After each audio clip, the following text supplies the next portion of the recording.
Ya chicos y chicas, ahora sí, vamos a grabar, ya que no pude grabar la sesión de ayudantía de forma sincrónica, así que les prometí que iba a grabar la resolución de este ejercicio por el método de mallas y por el método de nodos. Me pareció que el método de nodos era el que más les confundía, así que vamos a partir por ese, ¿ok?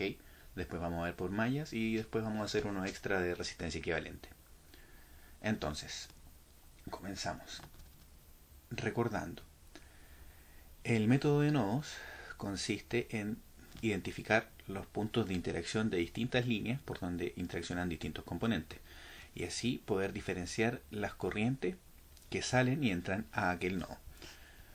Entonces, vamos a identificar los distintos nodos. Aquí podemos ver que hay dos nodos. Sin embargo, si nosotros consideráramos esto como un solo gran nodo, veríamos que no hay ninguna diferencia y el problema lo vamos a poder resolver de igual manera e incluso más fácil porque vamos a tener que plantear menos ecuaciones. ¿Ya? Así que esta línea perfectamente podría estar aquí donde se juntan las otras dos. Vamos a llamar a este nodo el nodo 1. ¿Ya? Y por aquí entra nuestra IX, que es la corriente que transita por esta resistencia de 15 kiloohms. Y esta es la corriente que nos va a dictaminar cuál es el voltaje que nos entrega esta fuente. ¿Ya? Esta es una fuente real de voltaje controlada por corriente. Esta fuente nos entrega un voltaje que depende de la corriente que está acá. ¿Ya?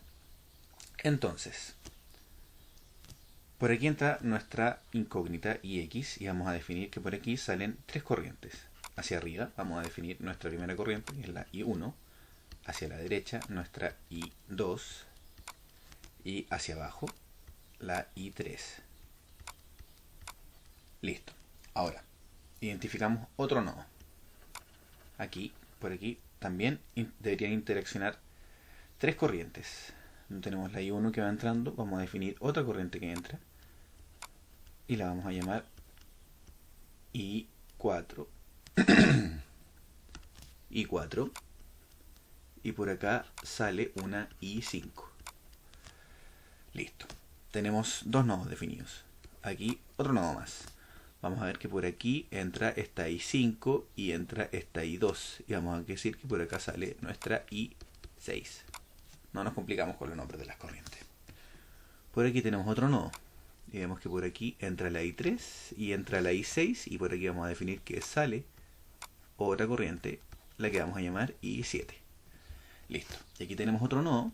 Sin embargo, las corrientes asociadas a este nodo ya las tenemos definidas. ¿Ya? Que sería la IX, la I7 y la I4, que está aquí arriba. Entonces, ¿qué podemos hacer ahora? Ahora que sabemos la dirección de las corrientes que hemos definido, podemos asignarle polaridad a los elementos pasivos que tenemos en el circuito. En este caso solamente son resistencias. ¿Ya? Más adelante iremos a ver los condensadores y las bobinas. Entonces, recordemos que, como explicó el profe en clase, siempre el lado por el que entra la corriente vamos a considerar que es el polo positivo y por el lado que sale la corriente vamos a considerar que es el polo negativo. ¿Ya? Entonces, por aquí entra, por aquí sale. Por aquí entra, por aquí sale. Por aquí entra positivo, por aquí sale negativo. La IX por aquí entra y por aquí sale negativo. Y la I1 por aquí entra y por aquí sale. Listo. Tenemos definidas todas las corrientes, todas las polaridades de los componentes del circuito. ¿Qué pasa con las fuentes? Las fuentes ya tienen definidas sus polaridades. Ya podemos ver que ya están marcadas. Ya sabemos cuál es el sentido del voltaje que entregan. Entonces, ¿qué nos queda por hacer ahora? Identificar las ecuaciones asociadas a los nodos, ocupando la ley de corrientes de Kirchhoff, que es básicamente una conservación de las corrientes. Recordemos que las corrientes están asociadas a el flujo de carga por unidad de tiempo.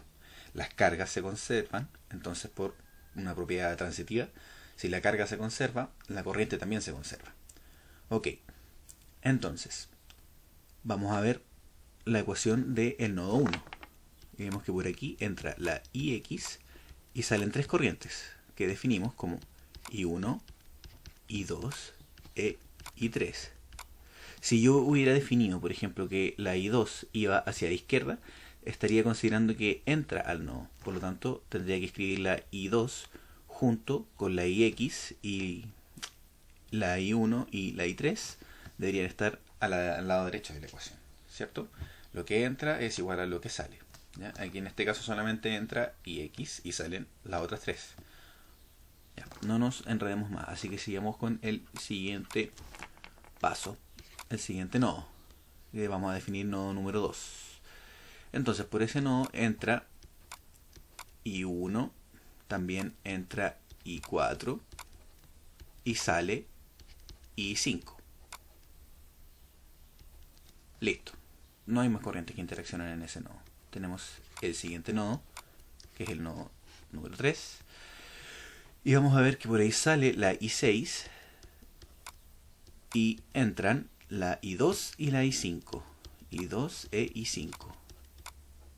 Aquí tenemos I5 e I2 entran y dan origen a I6. Da lo mismo para el lado que ponga las que entran y para el lado que ponga las que salen. Recordemos que es una igualdad, ¿ya? Un poco de perogrullo esa conclusión. Ok, tenemos aquí el otro nodo, el nodo 4. Por el nodo 4 entra la I3, entra la I6 y sale la I7. Ok, tenemos que la I7 es igual a las dos corrientes que entran, que son I3 e I6.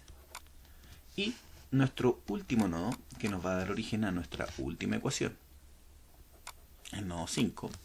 Vamos a ponerle aquí el 5 para que no se nos olvide. El nodo 5, que es el que da origen a la IX y a la I4. Y por ahí entra la I7 y sale la IX y la I4. Listo, tenemos todas nuestras ecuaciones de corriente asociadas a los nodos.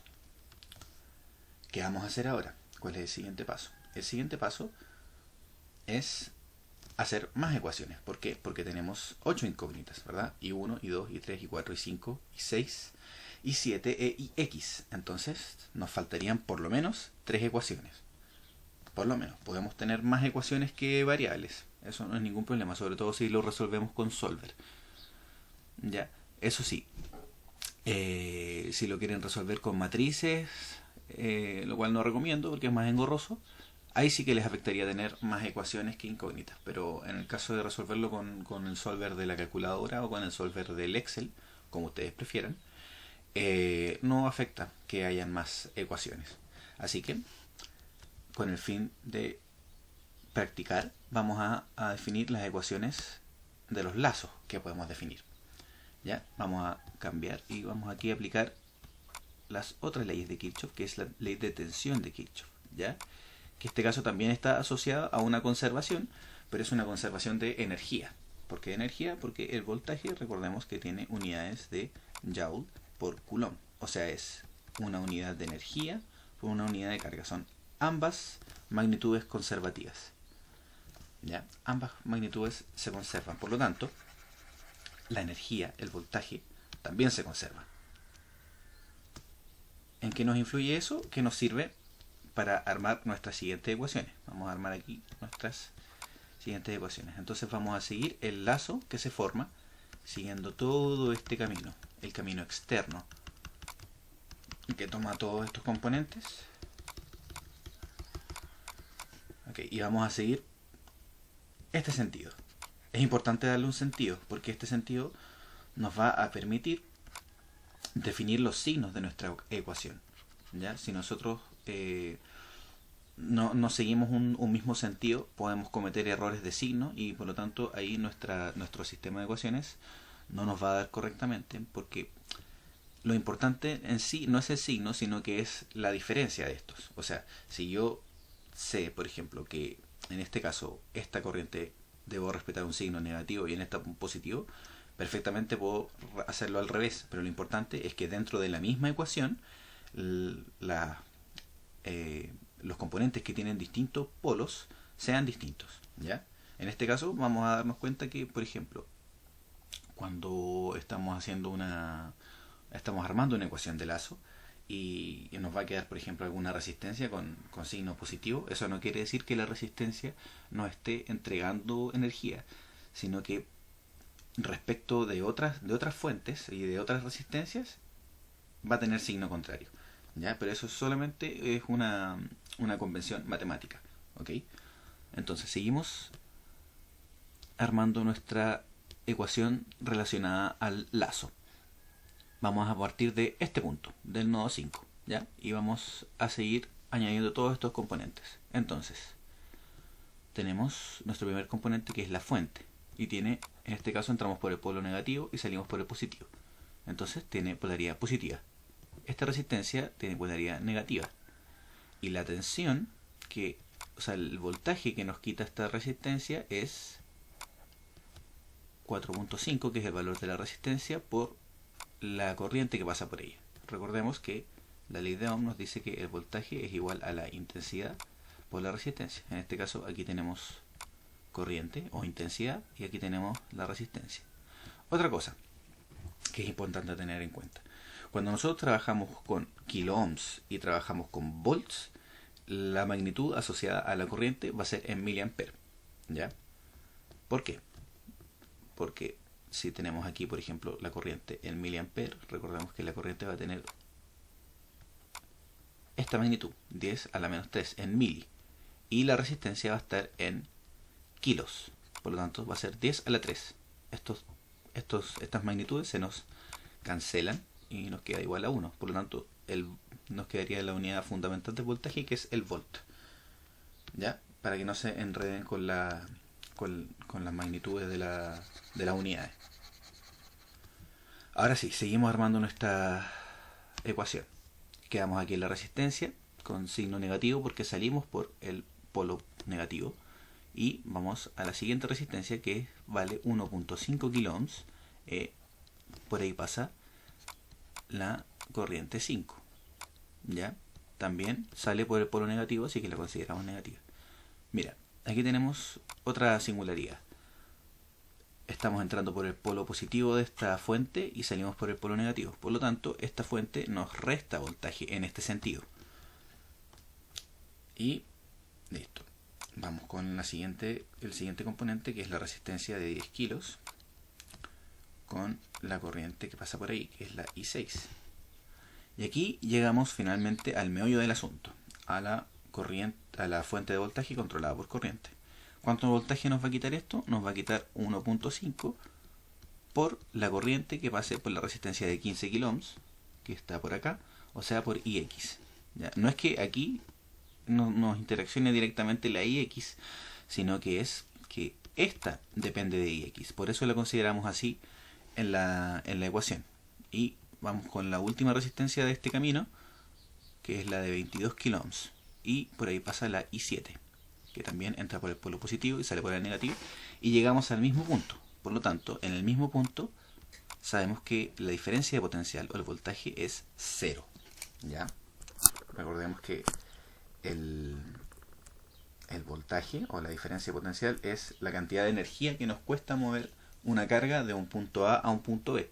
Por lo tanto, si yo considero la cantidad de energía que me cuesta mover una carga desde el punto A al punto A, es 0.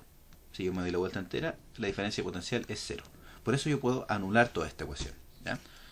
Y así va a pasar con todos los caminos que elijamos que nos lleven al mismo punto. Por eso es útil, porque nos permite saber estas igualdades cuando se anulan.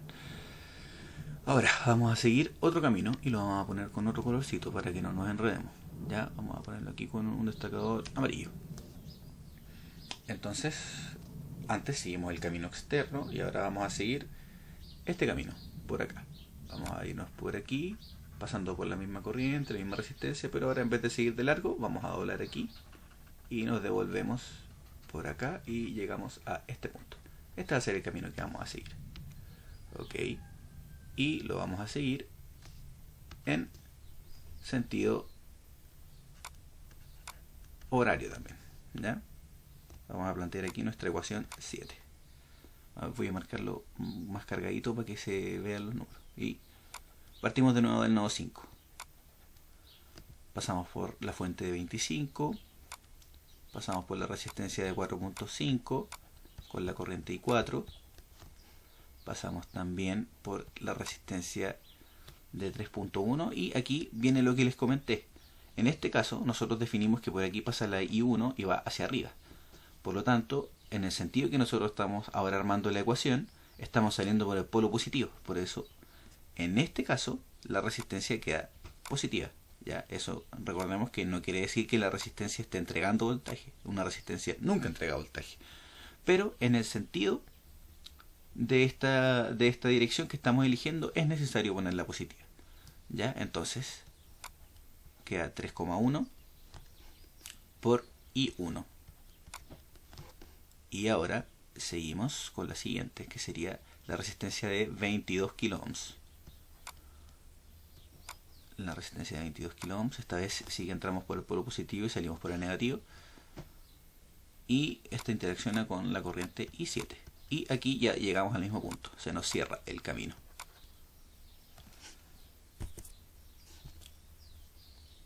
Listo, ahora vamos a seguir con el siguiente caminito, el cual vamos a elegir esta malla ahora, este lazo.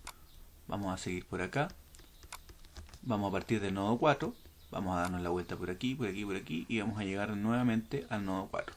Por lo tanto, ahí podemos anular la diferencia potencial otra vez. Y armamos otra ecuación, la ecuación 8. Con esta ecuación ya podríamos saber el valor de todas las variables. Ya, entonces pasamos por la fuente, vamos a elegir ahora el sentido antihorario, así, hacia la derecha. Ya, entonces vamos a considerar positiva la fuente controlada por corriente, que sería 1.5 por el valor que tenga Ix. Y ahora de nuevo entramos por el polo negativo y salimos por el positivo en la resistencia de 10 kilos. Entonces en este caso se suma el valor de la resistencia por el valor de la corriente. Y no tenemos más componentes en este lazo, así que anulamos. Y para no dejar afuera a nuestra corriente I6, vamos a definir, a nuestra corriente IX, vamos a definir este lazo y vamos a pasar ahora sí por IX. Así que vamos a definir aquí otra corriente, vamos a darnos esta vuelta y vamos a pasar ahora por la corriente IX. Y vamos a tener otra ecuación. Recuerden, chicos, lo que les dije antes. Da lo mismo si tenemos más ecuaciones que incógnitas, en el caso de que lo resolvamos por la calculadora o con Solver. ¿Ya? En caso de que queramos hacerlo de otra forma, puede ser que nos tenga complicaciones. ¿Ya? Esto lo estoy haciendo solamente para que practiquemos el armar ecuaciones con los lazos. ¿Ok? Ya, seguimos. Pasamos por la fuente de 25 volts, que está acá. Pasamos por la resistencia de 4.5 kilos, 4.5 kiloohms. Y esta está asociada a la I4, me parece. Vamos a ver. Sí, a la I4. Por I4. Ahora pasamos por la de 3.1 kiloohms, que está asociada a la I1. Y aquí en este caso nos queda positiva. 3.1 por I1. Y ahora pasamos nuevamente por la IX. Y esta vez la IX nos queda positiva. Entonces vamos a asociar la resistencia a la corriente IX, que es la corriente que pasa por ahí, y llegamos de nuevo al nodo 5 y anulamos. Y listo. Tenemos armadas nuestras 9 ecuaciones. Ya podríamos haberlo hecho con 8, pero para que nos vamos a enredar más. ¿Ya? Entonces, ahora vamos a entregar los valores. Y vamos a después seguir haciéndolo con el método de mallas. Ok, a ver. Ya, chicos y chicas, aquí tenemos los valores de la resolución de este sistema de ecuaciones. ¿Ya? Entonces, esto sería todo para resolver el problema por nodos. Aquí podemos ver que la corriente incógnita que teníamos, que es la corriente que controla a la fuente de voltaje, vale menos 0.891305 mA. ¿Ya? Eso quiere decir que esta fuente también nos daría un voltaje negativo. ¿Ya? De hecho, el valor de la fuente, el valor de voltaje que nos entregue la fuente, va a ser igual a la fórmula que nos sale acá, que sería 1.5 por el valor de la corriente, que es este caso menos 0.891305 miliamperes. Y eso nos da un valor de 0.5 1 menos 1.337 volts. En este caso esta se comportaría como una fuente pasiva. Las fuentes también pueden ser pasivas. O sea, eso quiere decir que las fuentes también nos pueden quitar voltaje al sistema. Bueno, ahora vamos a resolver el mismo problema, pero por el método de mallas. Ya, ahora sí, compañeras y compañeros, vamos a resolver el mismo ejercicio por mallas. ¿Cuál es la gran diferencia y la gran ventaja de este método para resolver este tipo de ejercicio? Es que vamos a tener que plantear menos ecuaciones, ¿ya? Por lo tanto va a ser un poquito más amigable, ¿ya? Vamos a tener que plantear solamente 4 ecuaciones, porque aquí podemos identificar 4 mallas, ¿ya? Tal vez 5 en este caso, ya que tenemos una fuente de corriente, o sea, perdón, una fuente de voltaje que está controlada por corriente. Vamos a definir entonces nuestras corrientes. Esta vamos a definirla como la primera malla y vamos a decir que hay una corriente I1 que está aquí circulando en sentido antihorario. En la de abajo vamos a llamarla la malla 2 y por aquí va a circular una corriente I2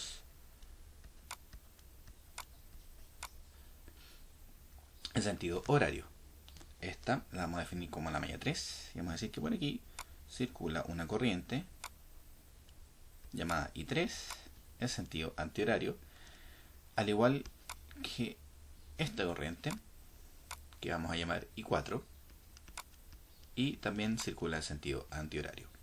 Ahora, ¿qué pasa con esta IX? En este caso, la corriente que va a ser la IX va a ser la resultante entre la suma de estas dos corrientes que ya definimos.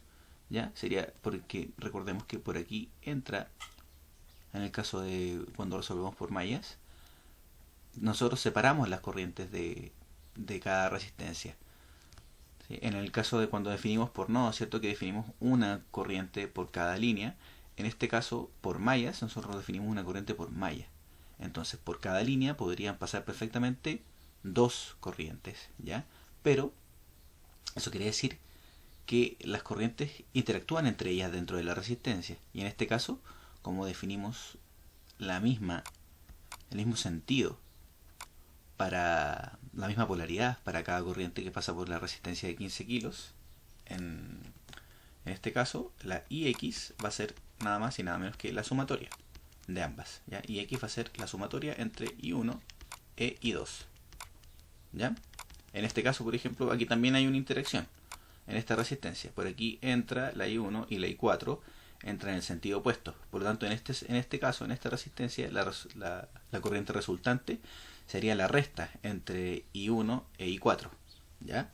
Pero aquí, para no complicarnos con el tema de los signos, vamos a decir que la IX tiene estas dos corrientes que tienen la misma polaridad, ¿ya? Entonces esta va a ser nuestra primera ecuación, ¿ya? Nuestra primera ecuación de corrientes. Vamos a ponerla aquí. Ley de corrientes de Kirchhoff. Y ahora vamos a las de tensiones, ¿ya? Ley de tensiones de Kirchhoff. Y ahora vamos a definir nuevamente, como lo hicimos antes, las polaridades de cada corriente. Esta corriente I1 entra por acá y por acá. Listo, esa ya teníamos definida. La I2 también tiene solamente dos resistencias. Y esta también entra por aquí y sale por aquí. Y esta entra por aquí y sale por aquí. Listo, tenemos definida. Nos falta esta resistencia. Y esta entra por aquí y sale por aquí. Si se fijan, aquí tenemos distintos signos. Después vamos a ver que eso significa que dentro de esta resistencia las corrientes se restan, se quitan fuerza. Ya, entonces vamos con la malla 1, ya, nuestra I1. ¿Por dónde pasa la I1? Vamos a partir primero por la resistencia de 15 kilos, ¿ya? En la resistencia de 15 kilos vamos a poner el valor de la resistencia y esta por las corrientes que pasan por ahí, que en este caso sería I1 e I2. Si se fijan, esto es IX, ¿ya? Que es lo que hemos definido acá. Pero vamos a ponerlo en separados para seguir la mecánica de este método. Ahora pasamos por la resistencia I1. O sea, perdón, por la resistencia. Aquí nos faltó poner la polaridad negativa, porque en este caso nos quita corriente. Perdón, nos quita voltaje. La resistencia de 15 kilos. ¿Ya? Y ahora la siguiente resistencia también nos va a restar voltaje y también está asociada a dos corrientes, pero en este caso son dos corrientes que tienen distinta polaridad dentro de la resistencia, por lo tanto se restan. Igual vamos a considerar dentro del... Siempre vamos a poner como positiva la corriente que está asociada a la malla que estamos analizando. Ya después cuando analizamos la malla 4, perdón, aquí va la I4. Después cuando analicemos la malla 4 vamos a poner primero la I4 y vamos a restar después la I1. Ya, pero eso lo vamos a ver después. Seguimos. Ahora pasamos por la resistencia de 4.5. También resta 4.5 kilo ohms por la corriente que pasa por ahí, que es la I1. Y luego entramos por el polo positivo y salimos por el polo negativo de la fuente. Por lo tanto aquí la fuente también nos resta voltaje. Nos resta 25 volts. Y volvemos al mismo punto, por lo tanto llegamos a 0. ¿Ya? Hicimos este recorrido. ¿Ya? Vamos a ver ahora la malla 2. Aquí hay menos componentes. ¿Ya? Entonces, entramos por la resistencia de 15. De nuevo negativo. Por aquí entra la I2 y la I1. Y luego la I2 se va a la otra resistencia de 22 kilo ohms. Y pasa por ahí solamente la I2. Y llegamos al mismo punto, así que anulamos. Vamos ahora a la siguiente malla. Y la siguiente malla es la de la I3. Partimos por la fuente. En este caso es positiva. 1.5 por IX, que ese es el valor de nuestra fuente. Recordemos que esta fuente depende de IX. No es que aquí en esta malla interactúe la corriente IX, sino que la corriente IX es la que nos va a dar el valor de este voltaje. Por eso en esta ecuación incluimos a IX. Y luego restamos la resistencia de 10 kilo ohms con la corriente I3. Y no tenemos más componentes aquí, así que cerramos la ecuación. Y en la última, pero no menos importante, vamos a partir por la fuente, ¿ok? Siguiendo este camino antihorario. Tenemos la fuente de 5 volts menos la resistencia de 1.5 kilo ohms por I4. Y ahora tenemos la otra resistencia de 3.1 kilo ohms. Y por aquí entran dos corrientes, que sería la I4 y en sentido contrario la I1. Y se nos acaban los componentes, así que anulamos. Y listo. Estas serían todas las ecuaciones que tenemos. ¿Ven? Son 5 versus 8. Por lo tanto, para resolver este tipo de ejercicios es mucho más sencillo hacerlo con el método de mallas. Eso sí, es importante que manejen los tres métodos de resistencia equivalente, de nodos y de mallas. ¿Por qué? Porque más adelante en el curso vamos a ver otros problemas que, por ejemplo, sí es necesario resolverlos con métodos de nodos. ¿Ya? Por ejemplo, el caso de los amplificadores operacionales. ¿Ya? Y en el caso de la corriente de mallas vamos a ver filtros de frecuencia, que eso sí también se resuelve por mallas. Entonces, ahora resolvemos este sistema de ecuaciones y los valores los voy a dar a continuación. Ya. Entonces, estos son los valores que nos quedan al resolver este sistema de ecuaciones. Pueden resolverlo por el método que más les guste. ¿Ya? Yo generalmente lo hago con la Texas, con la Voyage 200. También se puede hacer con Excel, pero hay que arreglar las ecuaciones. Háganlo generalmente por el método que les salga más rápido, porque estos ejercicios son relativamente largos y en las pruebas hay poco tiempo. ¿Ya? Si nos damos cuenta, llegamos al mismo valor. La IX aquí nos vale esto, y en el ejercicio que vimos más arriba nos vale exactamente lo mismo. Por lo tanto, podemos confiar en que ambos métodos son efectivos y ambos nos van a servir. Aunque para este tipo de ejercicio generalmente es más cómodo hacerlo por el método de mallas, pero ambos sirven y ambos son buenos dependiendo del caso. Entonces, vamos a ver ahora el método de resistencia equivalente y terminaríamos por ahora.